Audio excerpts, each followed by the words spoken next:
La saga Rocky est donc devenue culte en seulement 3 épisodes, et étrangement, du point de vue de la continuité, ce sont ces 3 premiers épisodes qui se suivent le moins, surtout quand on voit ce que les deux mêmes auteurs ont fait avec la deuxième trilogie.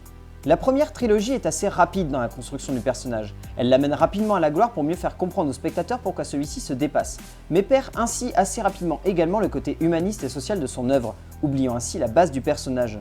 Ce qui n'est absolument pas le cas de cette deuxième trilogie, qui cherche au contraire à regarder le héros d'un point de vue purement humaniste et émotionnel, en apportant notamment une envergure familiale à l'œuvre, ce qui n'était absolument pas présent dans les 3 premiers films. Cette nouvelle trilogie cherche à explorer les limites du héros, comme pour petit à petit le ramener à ses origines et à cette idée de filiation qui fait aujourd'hui l'objet même du faux 7e épisode de la série autour du fils de Creed. Et donc, on peut voir cette trilogie comme un placement du contexte pour ce qui est le nouveau volet de la série. Avec cette nouvelle trilogie, on tourne autour de l'idée de filiation, d'héritage que laissera Rocky s'il devait partir, comme une marque indélébile qu'un grand homme laissera au monde comme mémoire. Le 4e film est en soi une anomalie dans la saga, une espèce d'objet que l'on pourrait comparer à un autre épisode d'une saga imaginée par Stallone, Rambo 3. Un objet filmique qui se perd un peu trop dans la politique autour de la guerre froide en plus, et qui oublie son fond social et familial de manière totale. En soi, ce film est un peu étrange, on en sort perplexe et on se demande ce que Stallone a voulu nous raconter, hormis qu'il aimerait beaucoup que la paix et l'amour règnent dans le monde, ce qui ferait de lui une très bonne Miss France, mais qui dans l'esprit de Rocky ne fonctionne pas vraiment.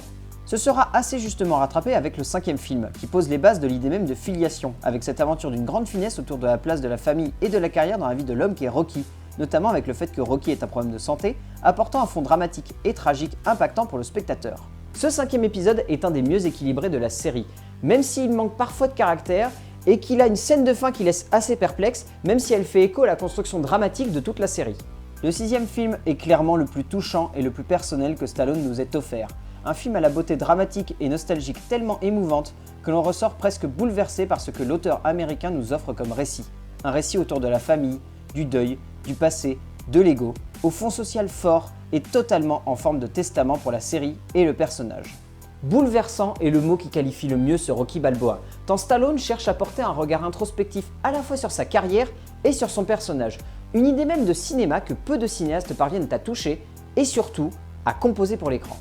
Réalisée par Sylvester Stallone et John J. Avildsen, cette deuxième trilogie est esthétiquement forte, car elle est liée au temps de manière magnifique. Chaque film symbolisant une décennie et représentant une manière de concevoir le cinéma, de manière politique, de manière humaniste et de manière nostalgique. Bref, un cinéma lié par l'émotion et le ressenti de 2 auteurs attachés à cette série de films. Avec cette deuxième trilogie, on a une vraie déconstruction du mythe de Rocky pour revenir à l'aspect humain et émotionnel qui faisait l'essence même de la saga. Un aspect humain qui est décuplé par l'attachement émotionnel qu'éprouve Stallone pour son personnage, et cela se ressent. Passant d'une légende à un homme refermé sur lui-même devant reprendre contact avec son passé, ces 3 films sont à la fois symboliques et forts, bien plus équilibrés que la première trilogie, donnant lieu à un moment de cinéma humaniste qui renoue avec une forme de jugement cinématographique très attaché à son auteur plutôt qu'à un poids filmique. La saga Rocky est très mal équilibrée. Mais quelle grande saga ne l'est pas?